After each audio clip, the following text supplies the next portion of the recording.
an historic event is set to take place tomorrow, Sunday, April 27th, as two popes will be canonized at the very same time as saints in the Catholic Church. Blessed John the 23rd and Blessed John Paul II. Steve Kiltonick has our story.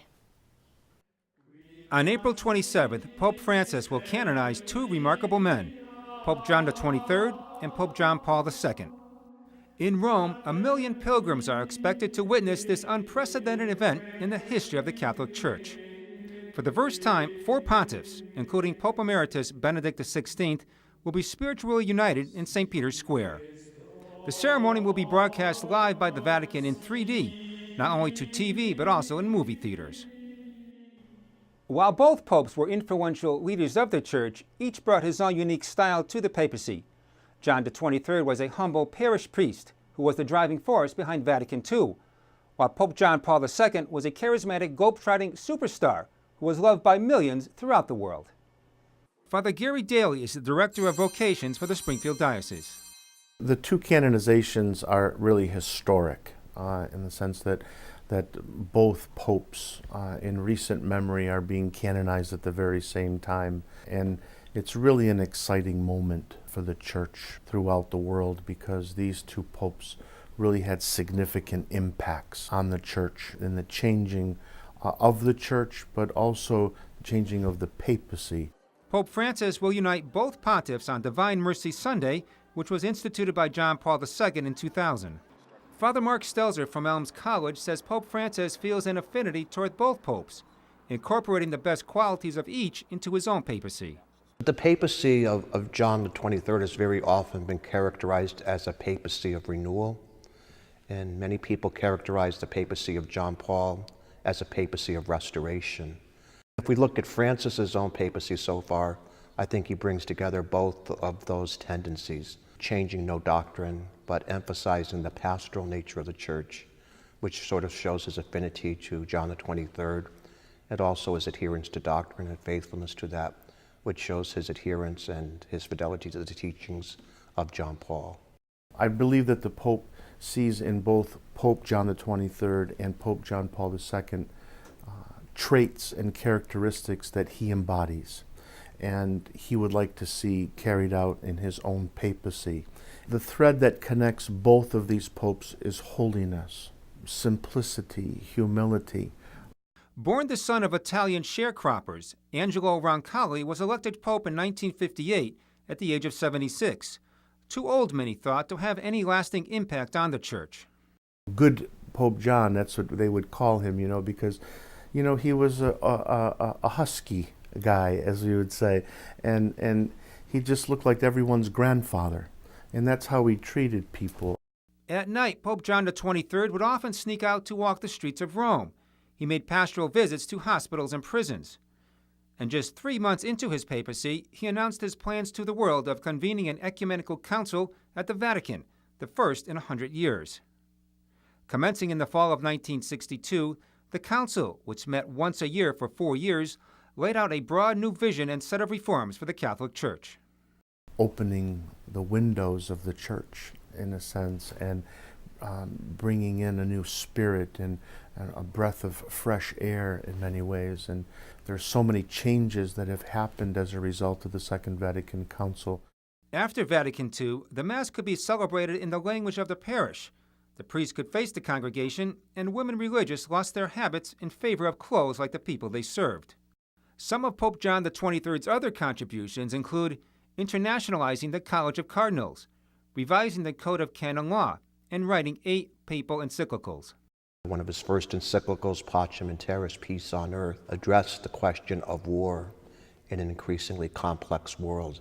What do we say about war? What do we say about justice in the wake of World War II, in the wake of the Holocaust, in the wake of Hiroshima? So there was an awful lot of much more substantial things in peace and justice that we often don't attribute to John the 23rd. John the 23rd was also a mediator during the Cuban Missile Crisis. Sadly, he would never live to see his dream of Vatican II completed when he died on June 3, 1963. John the 23rd was beatified by Pope John Paul II in 2000.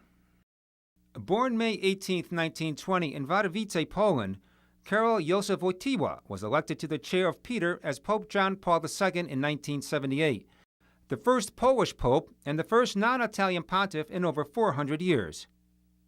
In 1978, Sister Andrea Cieszewski was the principal of St. Stanislaus School in Chicopee, which has a sizable Polish community. The phones were ringing, people were calling in, did you see, do you know, are you aware of the fact? The community went down to the city hall, the Polish flag was raised, church bells were ringing, there was total excitement. Father Michael Zelke, the pastor of St. Stanislaus Parish, was then a high school junior in Baltimore. I think it instilled a lot of pride in the Polish community because, as we know, Poland has been very, very faithful in their faith. True disciples, especially when it was under communist regime, how the communists wanted to destroy the church and the church only got stronger. And so I think it was almost a confirmation from God in the way that the Polish people kept the struggle of faith alive in their hearts, faithful to God, faithful to the call of the gospel. Pope John Paul II named St. Stanislaus Church a basilica in 1991 on the 100th anniversary of the parish. A relic of the Pope can also be found in the church itself. During his papacy, Pope John made over 100 foreign trips, visiting places where no pope had gone before. What made Pope John Paul II unique was that he brought the Vatican, the papacy, to the world. The first thing he did when he walked down the steps of that plane, he would kiss the ground. And just out of a sign that of reverence that this is holy ground. Pope John Paul II loved the youth and being out among the people. Pope John Paul II was an actor, and he was energized by crowds. Whenever young people would gather in his presence, he would love to improvise. They would yell, "John Paul II, we love you." He would, always respond to that, "John Paul II loves you too." He started World Youth Day, and so he wanted these gatherings every 2 or 3 years to gather the youth to empower them and give them that sense of call that they're part of the new evangelization and that they're so important to the church. Pope John Paul had a unique ability to be able to speak the truth, the hard truth, but in a very loving way, so that the young people never felt threatened by his words, never felt like they were being preached to. Sister Cieszewski recalls that while at a Catholic health convention in Rome, she admits being starstruck when she met the Pope. When he entered the room, I can't tell you the emotions that go through a person. I can recall the tears just flowing, and he came down the aisle, and I had hoped to reach out to at least give a Polish greeting to him. I couldn't say anything. The Pope-mobile became a symbol of John Paul's openness. Other hallmarks of his papacy include opening dialogues with Protestant and Orthodox denominations. He was tireless in his work for the poor and powerless, speaking out against war and political oppression. John Paul's 9-day visit to his native Poland in 1979 changed the world. Leaders of nations will tell you this. Mikhail Gorbachev, President Ronald Reagan, these leaders will tell you that it was Pope John Paul II that initiated and completed the work of the breakdown of communism in the world. That's really historic. Pope John also wrote more than a dozen encyclicals. He beatified and canonized more than 1,000 men and women, including Sister Faustina, synonymous with Divine Mercy Sunday. He also had a strong devotion to the Blessed Mother. I had the occasion to meet him on a few occasions personally, and for me it was just the greatest moments of my life. I just treasure those moments and just the sanctity of the man. You knew you were in the presence of someone holy. There was never a doubt in my mind that one day he would be a saint. I just never knew that I would see it in my lifetime. One of Father Daly's most prized possessions is Pope John Paul's white zucchetto, or skull cap, which he received from the Pope's former secretary. In 2005, when he was near death, thousands of young people gathered in the Vatican's plaza to pray. He said, "I have come to you, and now you have come to me." It was just a testimony to how he affected the young people, the youth of the world. And still to this day, we live with what we call the JP2 generation. Pope John Paul II died on April 2, 2005. His 26-year papacy was one of the longest ever.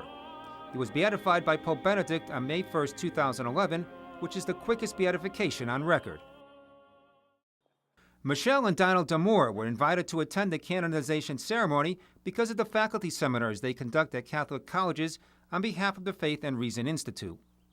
For us personally, when John Paul's encyclical on Faith and Reason came out, we had both read it and were moved by it, and we have always had a dedication to education, particularly through our faith.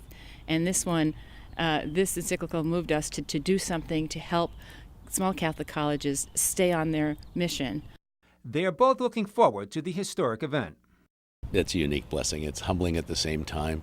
And we're going to be there with like only 5 million of our closest friends. Right. That's going to be interesting also. But again, these two popes were just role models for us. So I think it's going to be a very faith-filled experience. Pope John XXIII and Pope John Paul II, two of the most beloved popes of the 20th century, will together become saints. One called the Second Vatican Council, and the other taught us how to live the council. For Real to Real, I'm Steve Kiltonick.